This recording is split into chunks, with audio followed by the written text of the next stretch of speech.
the war in Ukraine, and Russia now saying tonight that they will drastically reduce combat operations around the capital of Kyiv and in the northern city of Chernihiv, though adding it is not a ceasefire. President Biden responding tonight saying we'll see what their actions are and how the Pentagon now sees this tonight, what they said.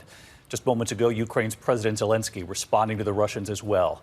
This all comes after talks between Russia and Ukraine in Istanbul today, the first in-person negotiations in 2 weeks. But even as they talked, Russian missiles continued to fall, one slicing through the air in Mykolaiv near the Black Sea, then smoke from an explosion. That missile punching a hole in this regional government building there. Emergency officials rescuing people from the rubble. They say at least 12 people were killed and dozens injured. And another stunning image of war near Kyiv tonight. This is what is left of a food warehouse, everything destroyed. The humanitarian crisis, of course, growing tonight. This evening, hear what Russia is now claiming, the U.S. response, and what President Zelensky said just before we came on the air tonight. ABC's James Longman leading us off from Kyiv.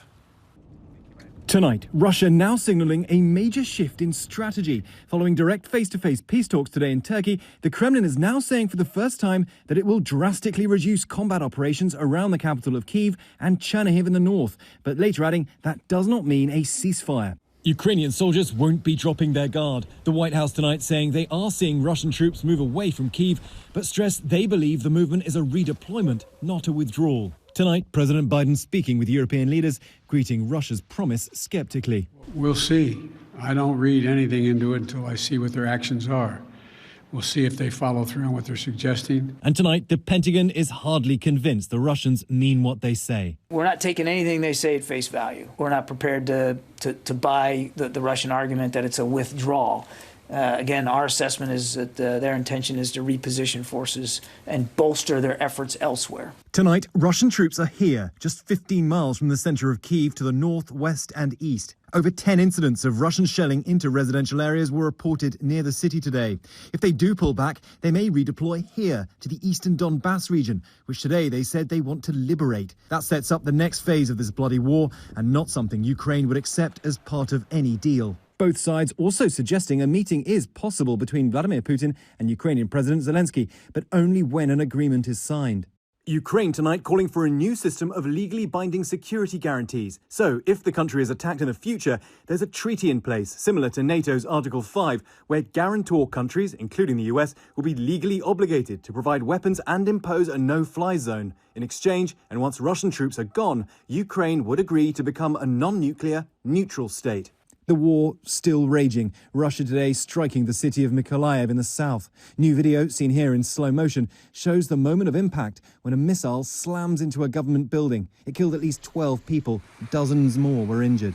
And the humanitarian crisis worsening by the day. Nearly 4 million people have left Ukraine.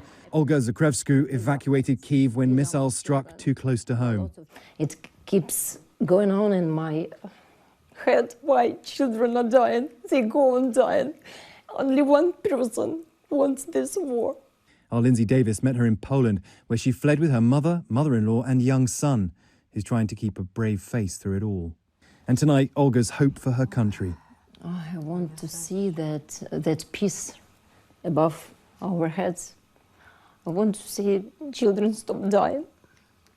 And I want to wake up from this nightmare. Extremely moving interview. We cannot forget about this humanitarian crisis. And James Longman with us from Kyiv tonight. James, we know Russia's new claim that it's going to scale back attacks near the capital. President Biden, the Pentagon reacting, saying their actions will be far more important than their words when it comes to Russia, of course. And you reported in late this afternoon to us that you continue to hear explosions around the capital. Yeah, David, for the last few hours, we've heard the repeated sound of artillery slamming into Kyiv's suburbs. Remember, Russia has specifically not agreed to a ceasefire, so there's every chance they'll continue to bombard Ukraine, even if they move troops around the country. And tonight, President Zelensky, with yet more powerful words on Russian peace signals, he said they do not silence the explosion of Russian shells. David?